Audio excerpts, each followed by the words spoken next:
La palabra de Dios de este domingo nos invita a que reflexionemos siempre. Es correcto pensar primero en lo que nos revela de Dios la Biblia, porque nosotros a veces, por la forma de la homilía o la manera que tenemos de predicar, hacemos las homilías un poco moralizantes, es decir, inmediatamente queremos saber en qué lo puedo aplicar. ¿Esta homilía tiene una aplicación práctica?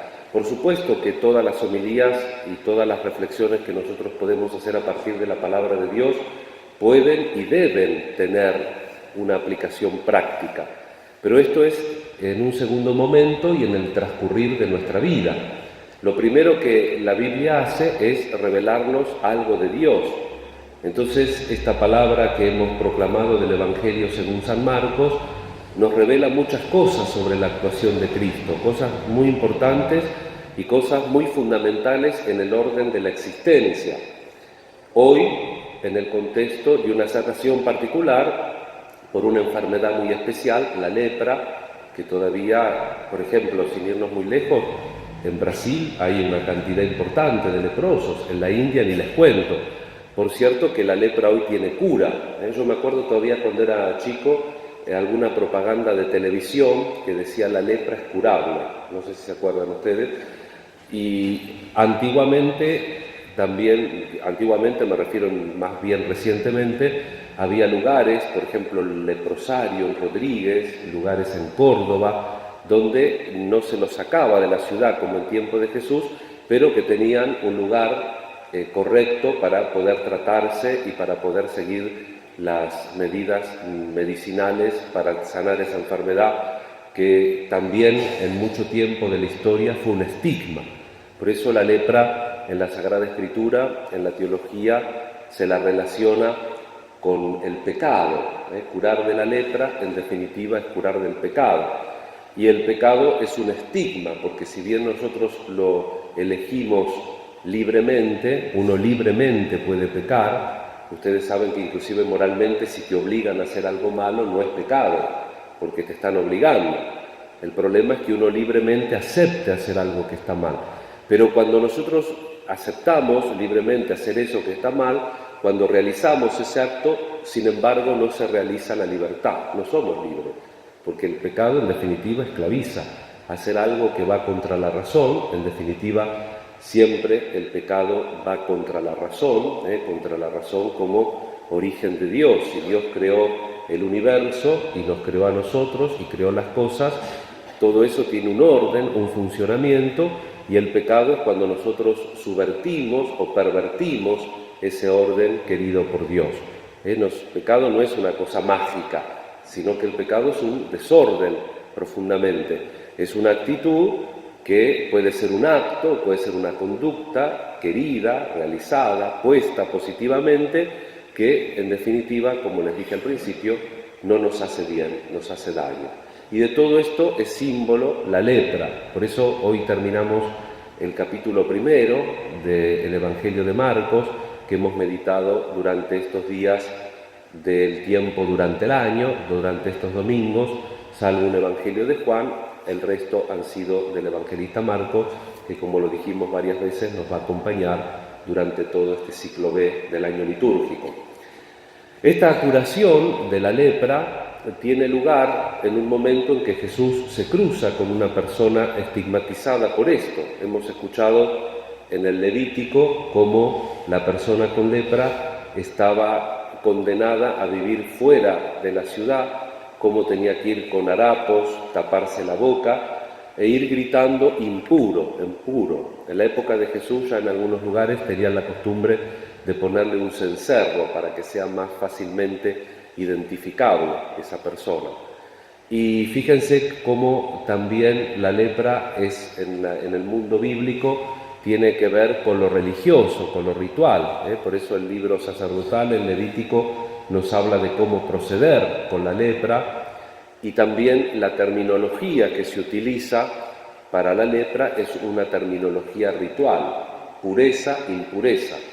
Jesús le dice quiero, queda purificado, y tiene que ir al sacerdote a dar un testimonio de esa purificación. Estaba establecido en la Biblia que había que hacer una purificación con 2 pájaros y después que se certificaba la curación del leproso para poder integrarse nuevamente a la sociedad, también tenía que hacer un sacrificio expiatorio, porque la lepra era consecuencia del pecado. Una persona que tenía lepra era claramente una persona pecadora y por lo tanto también tenía que hacer un sacrificio por ese pecado. Concretando la palabra de Dios en lo que nos revela de Jesús. El Papa Francisco habla mucho de la marginalidad de los descartados. Yo quisiera centrarlo a esto de la marginalidad, que nos imaginásemos una página, porque el problema es que nosotros tenemos siempre la tendencia de calificar, ¿no? Los buenos, los malos, como nos dice aquí el Evangelio con terminología ritual, esta clase de enfermedad como puros e impuros, que hay una connotación ritual. Políticamente también se margina. Yo no sé cómo será en otros países, pero en la Argentina yo estoy claramente convencido que no hay una política sana, porque si uno examina técnicamente, no ideológicamente, sino técnicamente, examina las posiciones políticas, por lo menos de la historia que yo conozco, mis 46 años, ya pronto 47, te das cuenta que tienen una fuerte componente de ideología y de voluntarismo. Y también, por supuesto, de algo que hacemos nosotros en la vida cotidiana. Cuando en tu vida cotidiana alguien te corrige, vos que contento le decís: che, te agradezco, un fuerte abrazo, gracias por corregirme. No, lo primero que hacemos nos justificamos.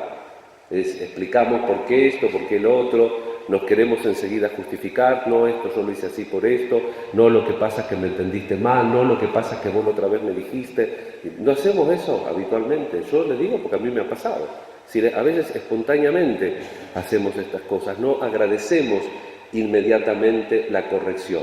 Imagínense usted un cargo político, usted hizo mal esto, ¿no? ¿Qué te parece? Lo hizo mal el otro gobierno.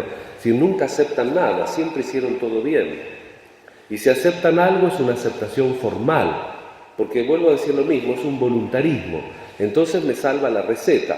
Si yo soy liberal, me salva una receta liberal. Si yo soy socialista, me salva una receta socialista. No hay una contemplación directa de la realidad. Por eso la política, a mi criterio, hoy por hoy está enferma desde todos los ángulos, y por eso es que no va a haber una plasmación real en nuestra sociedad que se note inmediatamente, porque la ideología y el voluntarismo está en el plano de lo ideológico y de lo teórico, no está en el plano de lo práctico. Y en lo religioso también nos pasa muchas veces, porque nosotros actuamos así. No es que le pasa a los políticos porque son malos, le pasa a los políticos porque es la naturaleza humana que es débil y porque no hay unos principios rectores sólidos, verdaderos y fuertes que incidan en la sociedad. Pero ojo, que esto que estoy diciendo de la política nos toca también a nosotros religiosos, no porque seamos operadores políticos, que no lo debemos ser los sacerdotes, ni tener la tentación de serlo, sino que también en el discurso teológico, bíblico, aun cuando sea correcto, a veces también está el riesgo de que quede en un plano teórico y que no baje a la realidad y que no cambie estrictamente la voluntad. De voluntarismo, que es una expresión, digamos así, idiomática, para decir que uno se cree que con la voluntad ya puede cambiar la realidad, y otra cosa es realmente cambiar la voluntad, que requiere poner actos concretos y que depende poner a veces actos repetidamente concretos para que realicen efectivamente un cambio que produzca un bien posible en nuestra propia vida, y si ese bien es real, entonces va a influir a las personas que nos rodean, en la medida que esa influencia llegue a las personas que lleguen. No es lo mismo si yo vivo solo, la bondad que yo pueda tener, pero cuando salgo, me encuentro con alguien, voy a comprar algo, si es una bondad real, esa bondad va a producir unos frutos sociales evidentes. Yo pongo estos ejemplos sencillos, pero bueno, nosotros después tenemos que ir traspolando a todos los puntos y a todas las realidades sociales. Entonces también los factores estos políticos, los factores religiosos, contribuyen a que nosotros pongamos esta clase de diferenciaciones, puros, impuros, buenos, malos, de una facción u otra, la famosa grieta también, que es una cosa media. Por eso digo que para que nos imaginemos la palabra de Dios, mejor de que hablar como la marginalidad en cuanto a la pobreza, los descartados de la sociedad, que evidentemente lo son. Digo, imaginémonos la página, una página de los cuadernos de siempre, ¿no?, que tienen el margen, que tienen las rayitas para escribir, y entonces lo principal de la página es el contenido del texto. Nosotros, si realmente tenemos fe, creemos en este Jesús que se encarnó, que toca nuestra realidad. Es una enseñanza muy fuerte del Evangelio de hoy. Jesús cura tocando, Jesús no cura de lejos, sino que cura tocando, y tocando a esta persona que lo vuelve impuro a él. Cuando Jesús cura, ¿se acuerdan el viernes que curó al sordomudo? Le tocó la oreja y la boca. A otros también los cura tocándole. Al hijo de la viuda de Naín lo resucita tocando el féretro, que eso también, tocar un muerto, quedaba impuro legalmente, no podía cumplir con las obligaciones religiosas, y tocando un leproso también. Jesús no solamente que deja que se acerque el leproso, sino que lo toca. Y entonces, ¿qué le pasa a Jesús? Lógico, se queda, si no bien formalmente, porque no se contagia la lepra, existencialmente se queda marginado. Fíjense cómo termina el Evangelio, porque esta es otra cosa que nos pasa muchas veces a nosotros, que nos cuesta un diálogo fuerte con Dios, un diálogo que lo que Dios me dice a través de su palabra o a través del encuentro que yo tuve con Él, a través de un hermano, de un hecho religioso, de un hecho en mi vida, eso me marque y haga que luego yo actúe movido por eso. Porque vuelvo a decir lo mismo, la gran tentación de la religiosidad es que la usemos como supersticiosamente. Hago unos actos, pronuncio unas oraciones y espero unos resultados. Y mi voluntad, bien, tranquila en casa, la dejamos en paz, que la voluntad haga lo que quiera. Y no corregimos la voluntad, tenemos que corregir la voluntad. Entonces Jesús le dice al leproso, severamente, dice Marcos, no se lo digas a nadie, andá a hacer los rituales que tenés que hacer para que conste que estás purificado, que estás curado y te puedas... No, él va y se lo cuenta todo. De tal forma que Jesús ya no podía entrar públicamente en la ciudad. Y fíjense, estaba leproso, moralmente hablando, sino que debía quedarse afuera, en lugares desiertos. Y acudían a él de todas partes. Fíjense, estamos en la hoja principal, Jesús, por este trato que tiene de misericordia, de encarnarse, de llegar hasta el fondo de la encarnación, tocando nuestra enfermedad, nuestra lepra, se queda al margen. Pero fíjense que luego los de la hoja se van para el margen, porque acudían a él de todas partes. El centro de la vida no es el centro que te dice la televisión, que te dice las revistas, que te dice el mundo de consumo, que te dice el mundo de la ideología. El centro de la vida es Dios. Si Dios es Dios, si Cristo es Dios y se hizo hombre hasta tocar nuestra naturaleza, dice San Pablo que se hizo pecado, amartía epoiesen, se hizo pecado. Podríamos decir hoy, parafraseando el Evangelio de hoy, se hizo lepra por nosotros, se hizo lepra y aunque no sufrió la enfermedad físicamente, sufrió las consecuencias de la enfermedad, que es ser marginado. Entonces, como Él es el verdadero centro, no importa dónde está el centro, importa quién es el centro. Porque si nosotros realmente seguimos a Jesús, siempre vamos a estar en el centro. Vamos a estar en el centro de la historia de la salvación, que es el importante centro de la realidad. Aunque esto se margina del mundo. El mundo civilizado presume de ser laico, el mundo civilizado presume de tener una libertad de Dios. Por supuesto que uno no espera que por Constitución Nacional todos los ciudadanos de un país vayan a la misa el domingo, pero no podés sacar a Dios de la sociedad, porque sacás el fundamento de los valores, sacás el centro. El tema también es que no siempre nosotros tenemos la capacidad de, si es necesario, desplazarnos al margen, culturalmente hablando. Ya no me estoy refiriendo solamente a los marginados por el hambre, por la pobreza, por el tráfico de personas, sino que me estoy refiriendo a los desplazados por la fe, por ejemplo. ¿Cuántas veces como sacerdote me ha dicho la gente que en el trabajo los cargan porque van a misa los domingos? ¿Cuántas veces en el colegio de las hermanas también los chicos tienen vergüenza de decirle a los compañeritos que van a misa o que se confiesan porque se burlan de ellos. ¿Eso no es también un margen? ¿No es la marginalidad? ¿Eso también? Es decir, la totalidad de la marginalidad. Ahí está Cristo y nosotros tenemos que ver esa verdad de Jesús y tenemos que seguirlo donde está. Y entonces el centro de la vida ya no es la página, sino que es el margen, porque el centro de la vida y de la historia tiene que ser Cristo. Vamos a pedir en estos últimos días del tiempo durante el año, ya Dios quiere, si Dios quiere, el miércoles comenzamos la Cuaresma, que durante el tiempo de Cuaresma pensemos seriamente dónde estamos nosotros. ¿Estamos en el centro de la página? Puede estar Jesús también en el centro de la página.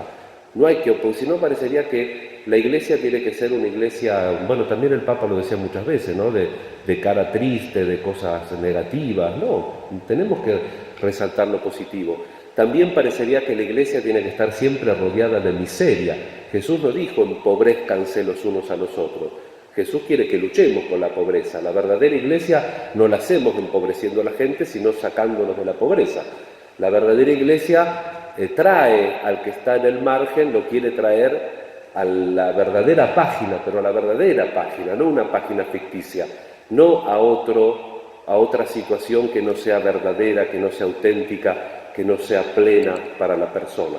Y entonces tenemos que preguntarnos, ¿dónde estamos nosotros? ¿Estamos en el margen solos? ¿Estamos en el margen con Jesús? ¿Estamos en el centro de la página solos? ¿Estamos en el centro de la página con Jesús? Bueno, ustedes saben por dónde va la respuesta, ¿no? Todo es un juego de palabras para una síntesis muy pequeña con la cual termina la homilía. El centro de la vida, el centro de la historia, el centro de la fe, no es una doctrina, no es un rito, no es una calificación entre puros e impuros, sino es realmente me relaciono con Jesús. Jesús es el centro de mi vida. Parafraseando el Evangelio, me dejo tocar por Jesús para que me cure, porque Jesús no tiene miedo de tocarme, aunque tenga lepra. No tiene miedo de que por mí tenga que salir de la página e irse al margen. No tiene miedo. Nosotros tenemos miedo de que Jesús nos toque, porque si Él nos toca en serio y nosotros comprendemos qué significa eso, tenemos que dejar determinadas cosas que no queremos dejar, o tenemos que dar determinados pasos que no queremos dar. Puede haber también este miedo, un miedo al compromiso, a la entrega total del Evangelio. Vamos a pedir entonces en este tiempo de Cuaresma tener el coraje, la valentía de buscar el centro de la vida y de la historia que es Cristo, de seguir ese centro y de poder relacionarnos auténticamente con Él, para que nuestra fe no sea un voluntarismo, sino que sea un ejercicio de la voluntad que realmente pone los actos que Dios espera de nosotros.